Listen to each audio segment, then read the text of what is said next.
Okay, good evening everyone. Welcome to our evening broadcast.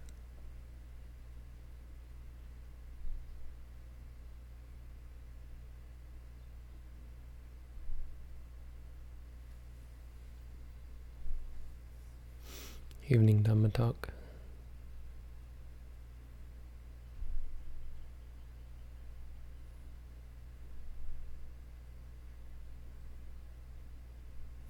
Tonight I thought I'd talk about karma.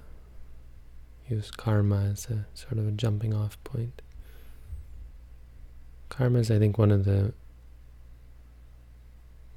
more interesting aspects of the Dharma, the Buddha's Dhamma. I've talked about this, of course. I've given many talks about karma. But we go over some of the ideas, where it comes from, of course. Karma is not a Buddhist word. It's a Sanskrit word. It's a simple word having to do with action. Karma means action. And so when someone had work to do and they said, I gotta go now because I have karmang karoti. It's probably different. Kammang karoti, I have work to do.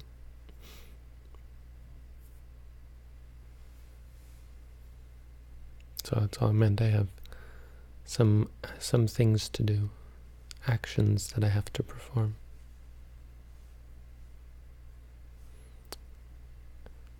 And so in a spiritual sense, it came to mean ritual action, performing sacrifices. They had very elaborate, complicated, esoteric rituals that they had to perform.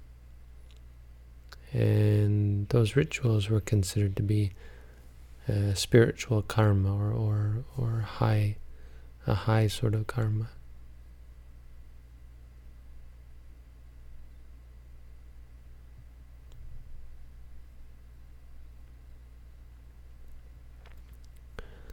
They were actions that had some magical results. You perform them and there's a sense that you go to heaven and that kind of thing. Maybe you just get cows or sons or wealth. Those are the big things. Maybe not in that order, but victory in battle, etc., etc. So when the Buddha came along, the idea of karma was well established, and he actually, really, if you look at it, he taught against the concept of karma. He taught against it in a couple of ways. First of all, he said that ritual action is useless, meaningless. You don't really have 7 years of bad luck if you break a mirror, or bad luck if you walk under a ladder, or you don't get good luck from rubbing a horse or a rabbit's foot. You don't go to heaven because you pour butter on the fire. Sorry, it's a little harder than that. And so he pointed out what he had seen, and that is that true karma is in our intentions or our state of mind. Manopabangama dhamma manasache padutena basatiwa karutiwa. If you act or speak with a defiled mind, then suffering follows you. If you act or speak with a pure mind, then happiness follows you. I thought that karma had everything to do with your state of mind when you do something. So if you step on an ant and you didn't know it was there, your state of mind is not culpable. It's not, you don't have the mens rea, the guilty mind. Of course, if you see ants on the ground and you go out of your way to stomp them all to death, and that certainly is a guilty mind. So quite simple, really. It was really just denying this special sense of karma and reminding people that what's really important is your awareness, your intention, your inclination. And so there is a lot of teaching about karma in Buddhism. in the sense of intention, talking about cause and effect. And so we hear about how hurting someone in this life makes you sick in the next life, killing someone in this life makes you short-lived in the next life. Being generous in this life makes you rich in the next life. Being humble in this life makes you famous in the next life.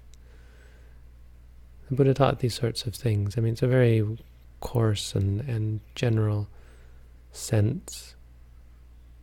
It's not one-to-one, and it's not absolute. There's so many more factors, right? There's Ditta Dhamma Vedaniya Kamma, Kamma that ripens in this life. There's Kamma that ripens in the next life. There's Kamma that ripens in some other life, and there's Kamma that has already been extinguished. It won't give a result.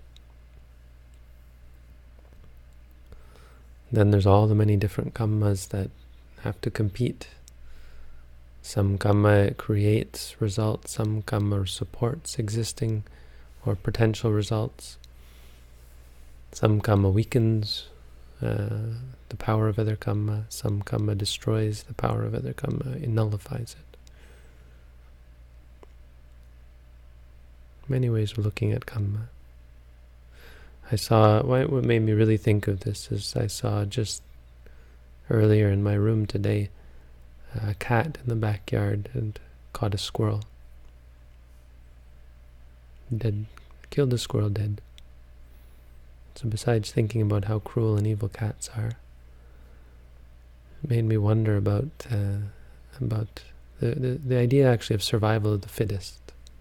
The idea that this squirrel was unfit and therefore it fell prey, and that over time only it makes simplistic logical sense that this idea of survival of the fittest.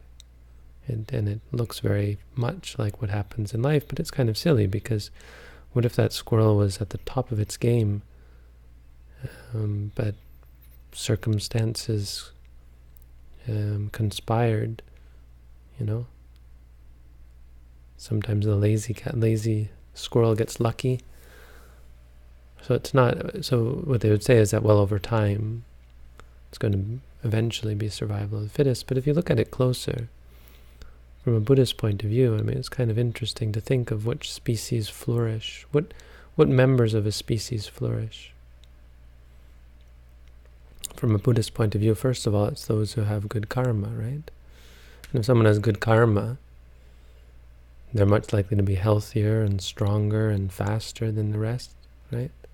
Because they have a mind that is, they have a mind that is so powerful and so focused, so confident, so energized by their goodness. And so survival of the fittest, in that sense, from a Buddhist point of view, turns out to be very much associated with karma. Of course, then there are other aspects, like those that are... what then is interesting about those who have bad karma, say, like the squirrels that keep getting eaten, they would be much more likely to be disenchanted with being a squirrel, and so much less likely to then be born as a squirrel, whereas those who really liked being a squirrel and were really good at being a squirrel would probably be born again and again as a squirrel. So you'd think that you'd get over time, and what you see, also fits these Buddhist ideas of karma, that you see a streamlining and a refining, and so you get this efficient group of people. Right? The squirrels who weren't very good squirrels wouldn't stay as squirrels very long. They wouldn't want to be born as squirrels again.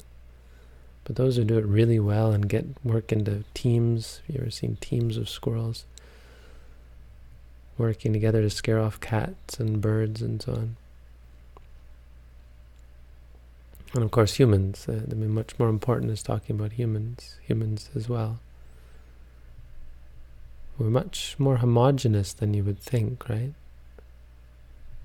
Our habits are very similar, and we have a harmony.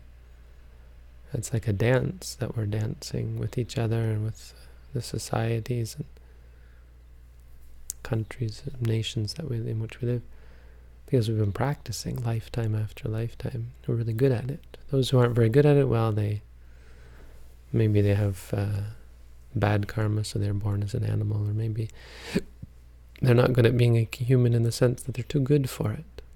They're just, they're overqualified. And so when they die, they get promoted. They go to heaven or to the Brahma realms. Very interesting to think about. What I want to point out of this is that there's so much to think about. Karma is a very interesting subject. And it's a warning, because this isn't really Buddhism. It's things that the Buddha taught. But he had a completely different reason underneath for teaching karma. He didn't teach karma saying, yeah, so this is my teaching, go out and do lots of good deeds and don't do bad deeds, and learn how to be very efficient at, say, being a human, and, be a very good person. In fact, it's not what he taught. It's not the point. The point was to show. The point was to show that there is a science behind this, that reality is based on cause and effect. And for those people who are suffering, which is, anyone who's not enlightened, that there was a reason for it. There were reasons, and there are reasons why we suffer. He pointed out what he had seen, is that suffering is really caused by clinging. It's caused by our, it's really caused by our karma, even good karma. We practice good karma. Well, it doesn't directly bring suffering, but it indirectly leads to attachment, If you do lots of good karma and then you get very rich or happy, well, you know what happens then, of course. You get egotistical and attached to your wealth, and greedy and stingy, or attached to your happiness. You become addicted to the happiness and pleasure. You become indolent, intoxicated.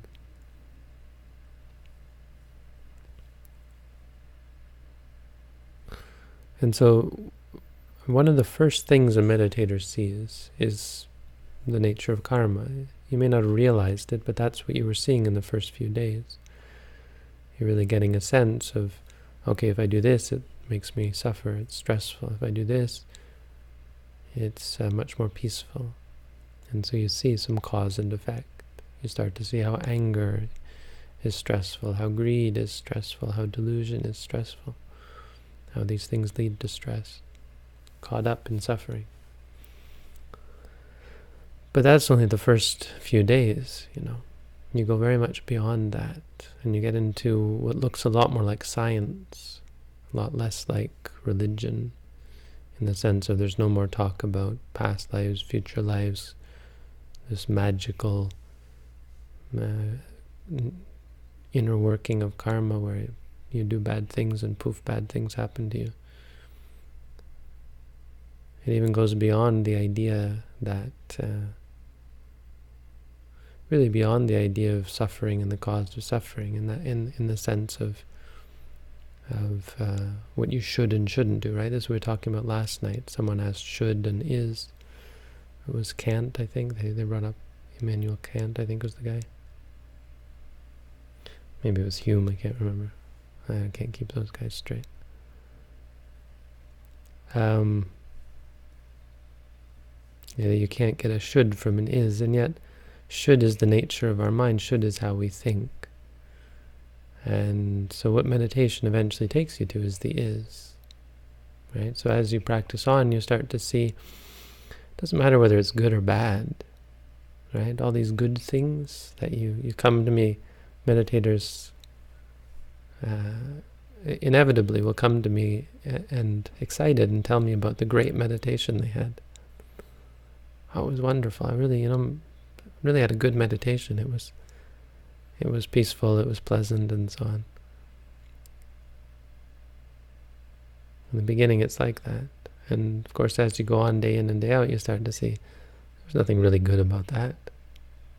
I mean, objectively, you could, or I don't know, not objectively, but practically speaking, it's good. But you start to see that it's problematic as much as the pain is. If you have something pleasant, then you just cling to it, and then you're depressed and upset when it's not there. If you have something unpleasant, same thing. You're always worried about it coming when it's not there. When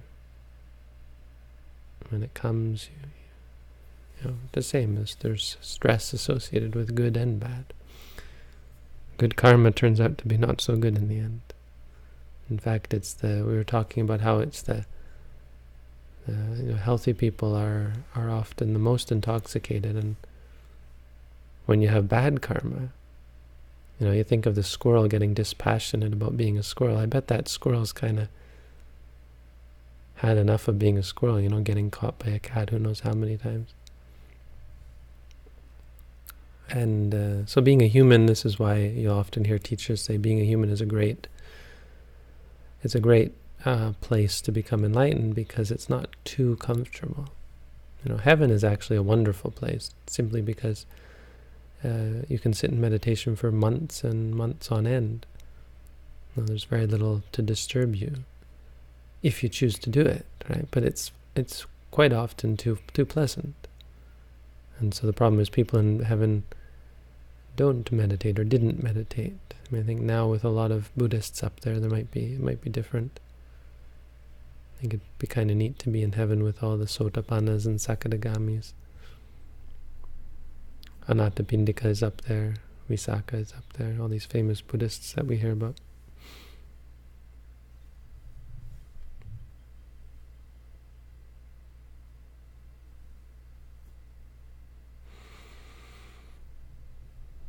But good karma doesn't turn out to be ultimately good.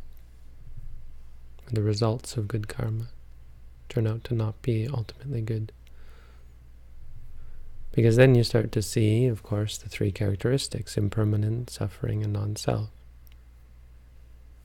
And first this strikes you as the fact that, as I said, good things are also problematic because they're unpredictable, uncontrollable. But more important, more specifically or more directly, you just start to see that everything, it's not about good or bad, right or wrong. It's about the nature of reality. That's what you really get into. You start to see that the nature of reality wasn't what you thought it was. Before you thought reality could be predicted. Or maybe didn't even think, but you acted as though it was predictable. Right? Why do we get shocked when things change? Really? You weren't open to the fact that this could happen to you when someone dies and we freak out? Even when we're in suffering and pain, when we lose, if you lose your job, if you get sick, it's really upsetting. It's really upsetting because we have a sense of, we get lulled into this sense of comfort, predictability, control. We may acknowledge intellectually that we don't have much control, but we don't act that way. Anything happens, we right away have to fix it, have to control it. We can't bear. And so we see that we've gone about this all wrong, because reality is, of course, unpredictable, uncontrollable, unsatisfying. Your happiness can't depend on external objects. You'll always be disappointed. You'll just build up more greed, more passion and frustration and aversion and so on.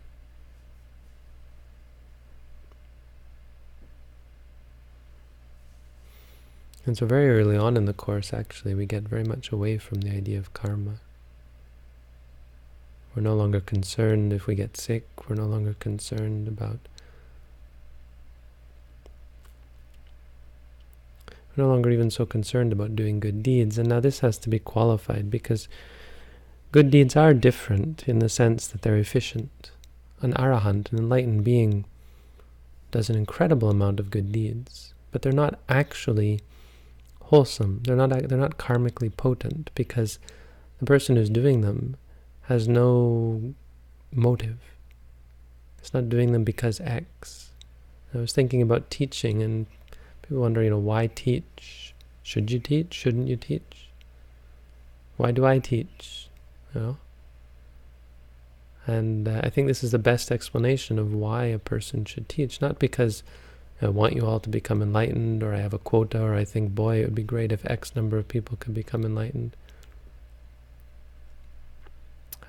We do it because it's efficient. It's a way to live.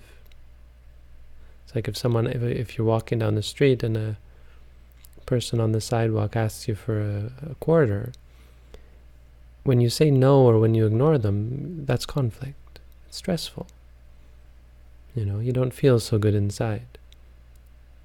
Of course, the alternative of giving them something has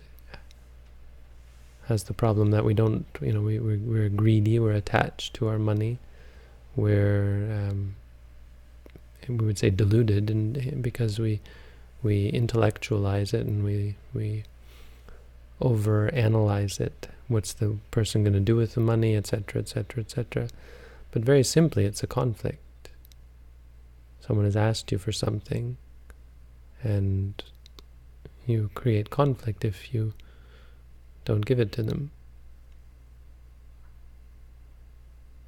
And while there may be times where that's the appropriate thing to do, and in your mind there's no conflict because you're clear, look, someone asks you for money to buy alcohol, you think, that's really a bad thing to do.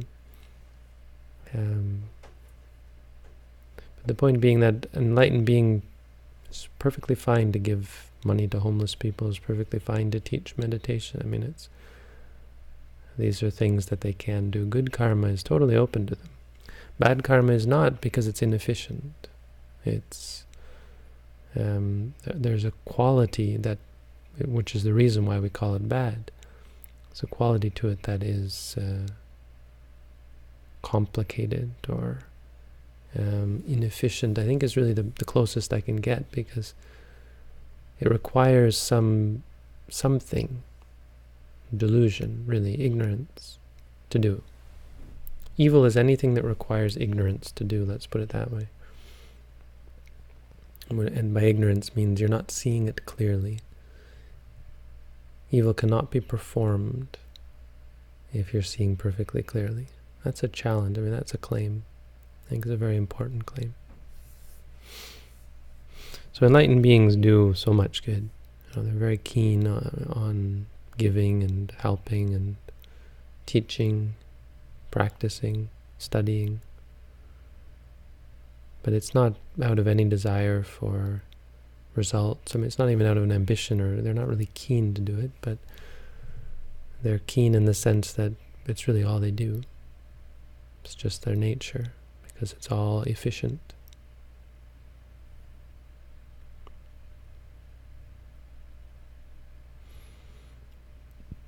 It's right in the sense of it's based on wisdom. So after you start to see the three characteristics, karma really drops away, because you see the good and bad, and it's all just arising and ceasing. And so that's what you start to see, is you see that really the only thing truly real is arising and ceasing. And then you start to look at that, and this is where we get into the practice of vipassana, so where all of you are now. So you've gotten to the point where you start to see the ramifications of this truth, this fact that yang kinchi samudaya dhammang sabantang nirodha dhammang. Whatever is of a nature to arise, that is of a nature to cease. Everything in the world arises and ceases. Everything that arises ceases. Well, first of all, you start to see hey, wait a minute, ceases. It means that everything you hold on to, every part of who you are, is impermanent. There's nothing lasting. So you start to see everything ceasing and ceasing and ceasing, and then it starts to hit you, what a problem that is. Because all these things are things that we cling to, that we hold on to. And so you start to lose your attachment to these things. You start to become dispassionate about them.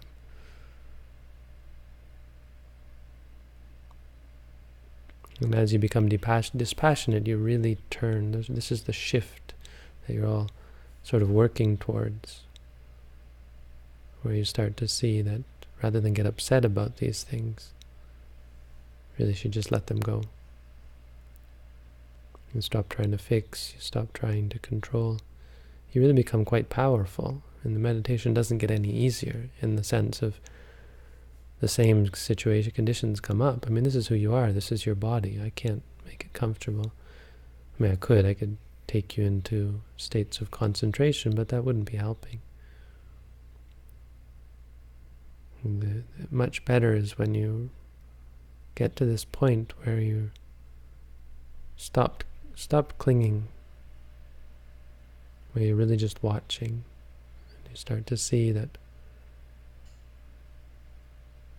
really all it is arising and ceasing phenomenon. And so you go right back to the beginning, where you see the three characteristics, and then you really see it, free from partiality, reaction, judgment.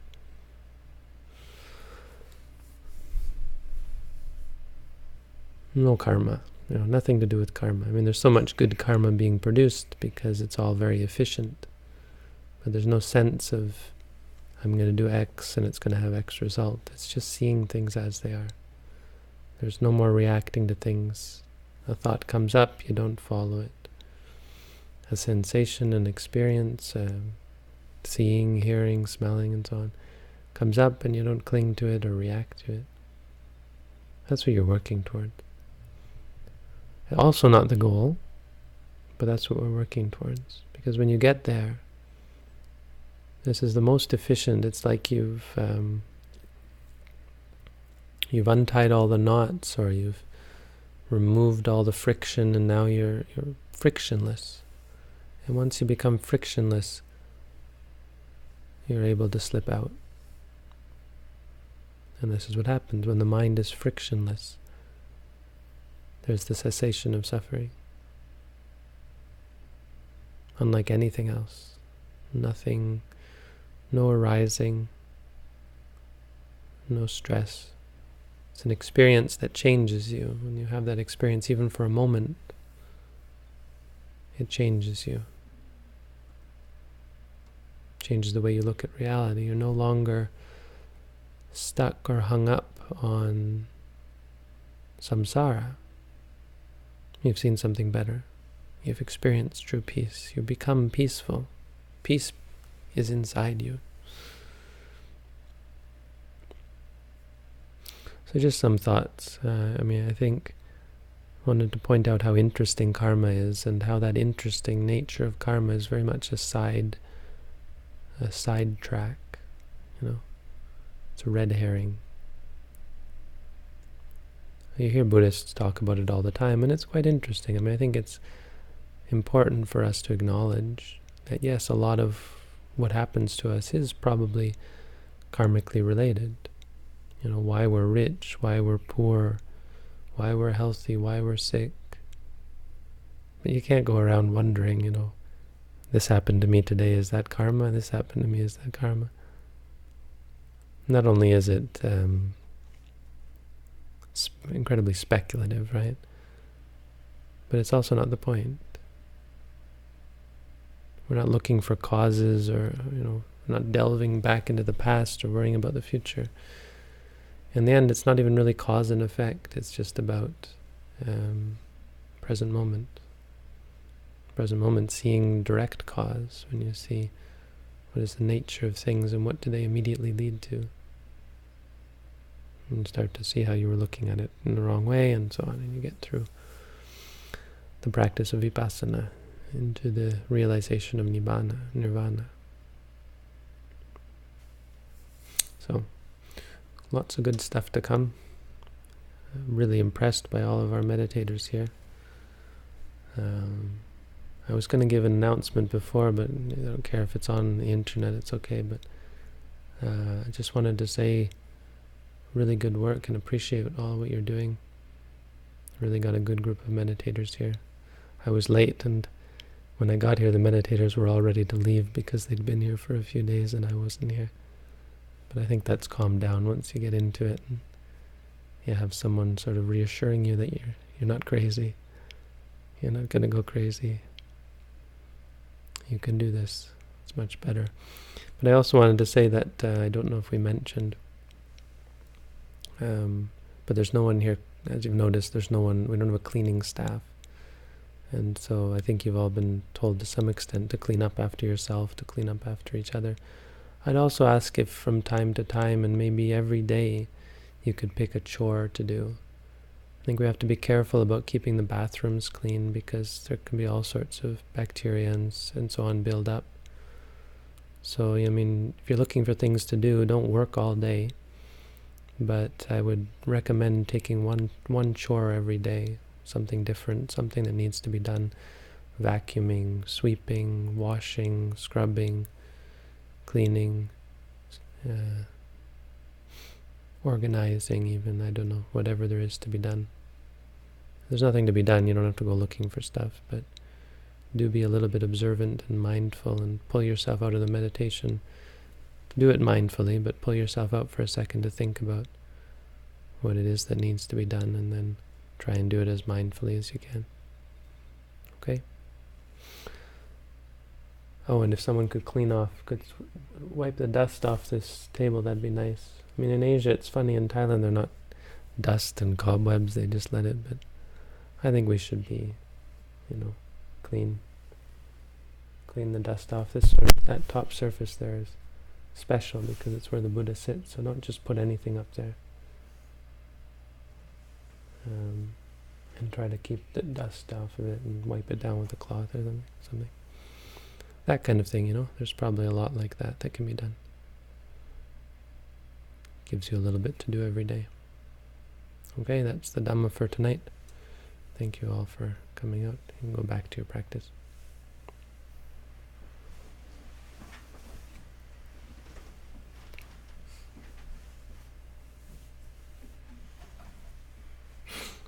Oh, here's someone talking about hemodialysis. I'm going to break my own rule and answer a question on YouTube. I had 2 students who were doing what I think is hemodialysis, if it's what I understand, and they brought portable dialysis machines with them to do the course. 2 people, and they did fine. I want you all to meet... Anyway, later, I won't embarrass her. I want you to meet Edith at some point, no? Scare her right now. Remember what I said? No, my teacher would do the same thing with us, pulling us out and using us as an example. Hope you're not embarrassed.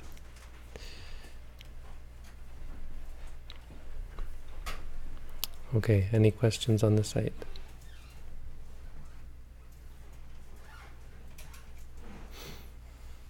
Can I even load the site? Oh yes, it's loading. Why did the Buddha decide to teach? Why would he care about the happiness of other beings if it didn't affect his own happiness? I think I sort of answered this tonight. The Buddha actually, the theory, it's a question that was kind of asked, I think, and the orthodox story is that he was invited to teach, which makes sense. I mean, it's really... reason why we teach at all. It sets a model, really. It shows a good example, that we don't chase students or run around looking for students. Or we don't pick students, like I want to teach this person and boy, I hope they get something out of it. We teach those people who want to learn, who are looking to learn. In fact, right after the Buddha became enlightened, he thought, why would I teach this? Why would I stress myself out and teach others? And then he was asked to teach, and it's like, okay. Because he's happy. It would be inefficient to deny someone's request. Or maybe inefficient is the wrong word. It would take something. It would take an attachment, right? Because we think of happiness, we think, why would he go out of his way? And if someone told him, why wouldn't he just tell them to get lost, right? That's because we think of happiness as something that you have to hold on to. If I don't hold on to this, the happiness will go away. But that's not happiness. Happiness is you don't mind what comes or what goes. So why would you teach? Well, because someone's there looking to learn. So you continue on. When lying down to meditate, the strongest thing my attention is drawn to is my heartbeat. No, that's not a problem. You can just note feeling. For a while, you don't have to stay with it. Stay with it for a while and then go back to the rising and falling. If you're reacting to it, liking it, disliking it, worried about it, confused, doubting, and so on.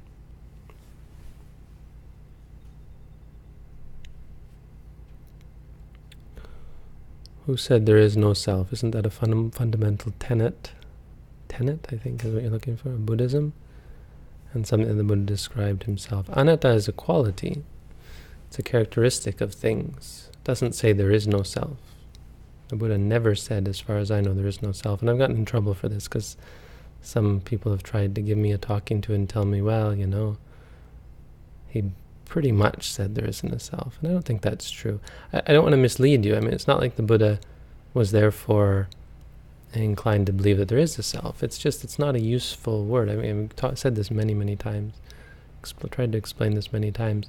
The idea that something is or isn't is in the realm of entities. You know, a self existing is a different way of looking at reality. We don't look at reality from the point of view of what is this thing is, that thing is. We look at reality from a point of view of experience. And so it's much more practical and less philosophical. Is there a self? Is there a God? Etc., etc. Do I exist? Do I not exist? These are not questions. The Buddha directly denounced these questions, that they're useless. Because it's a wrong way of looking at, or it's a useless way of looking at reality. Reality, the most useful, is based on experience. And in experience, you don't have things like self. You don't have things. So the question, is there a self, isn't there a self, doesn't work. But everything you experience is non-self, in the sense that it wouldn't qualify as a self, it doesn't belong to self, it's not controllable, it's not possessible. Saying itself is silly, is the cause of suffering, right? When you say itself, or when you cling to it as me, mine, that's what causes all sorts of trouble, because that's what causes ego, arrogance, attachment, conceit, so on. That's what is meant by anatta. Trouble with my breath during meditation, I find that I'm controlling my breath. There you go. So our fundamental way of looking at things is trying to control things. And this is the problem. So anatta is the realization that frees you from this control. So this person's next question is asking about controlling the breath, and the funny thing is you can't control the fact that you're controlling your breath, right? So it's not actually controlling it. It's a mind state that is stressed about it, that gets stressed when things are a certain way, trying to wish for them to be another way, and it's just stress in the mind. Once you see that and let go, you stop stressing. And when you stop stressing, you stop suffering. So they're asking, are there any techniques I'm used to relinquish this control? So what you're saying is, can you give me a technique by which I can control my controlling? And that's absolutely impossible. I mean, it's not really control at all, and that's what you're seeing. You can't stop yourself from doing the wrong thing, making mistakes.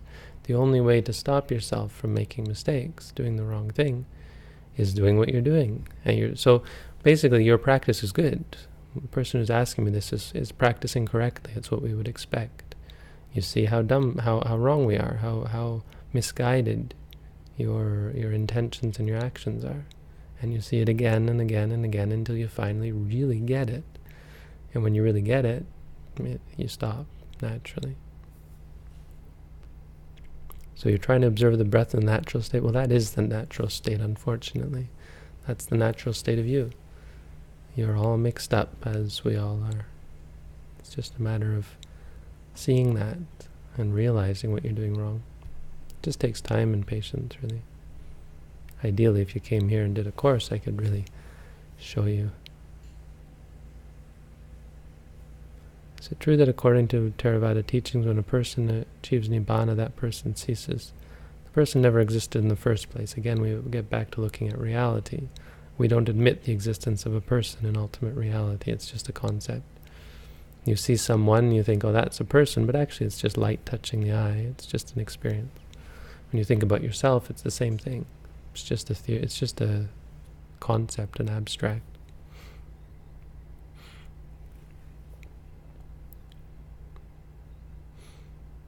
No, you don't just disappear when you reach Nibbana. Nibbana is an experience you can have. Nirvana is an experience that you can have for a moment, a few moments. It's not something that, that poof, you're gone. Not unless you pass away. When you pass away and enter into Parinibbana, then that's it. No coming back. No more rebirth. Okay, that's all. Thank you all for coming out. Wish you all a good night. See you all next time. I'm gonna probably change the schedule. Friday we're not having. Friday I won't be here, and I think probably Saturday and Sunday, because this Saturday and Sunday is really busy. We've got the huge. If any of you are in Toronto area or want to come to Toronto, there's a very, very big celebration of the Buddha's birthday on Sunday. Saturday I'm going to be busy all day teaching meditation in Toronto, and there's a big ceremony in the morning, and I'm not going to be here. So Friday, Saturday, Sunday is out this week, and I think next week I'm going to start to find a schedule. I may just do 3 times a week broadcast, because one night a week we're now going to have a meeting of our, if anybody here is interested, Friday night we're going to have a volunteer meeting for our organization. If you want to get more involved, help us work towards building a meditation center here in Canada, learn about all the good things we're doing locally and online, you're welcome to learn about that and get involved. Anyway, that's the broadcast for tonight. Thank you all for tuning in.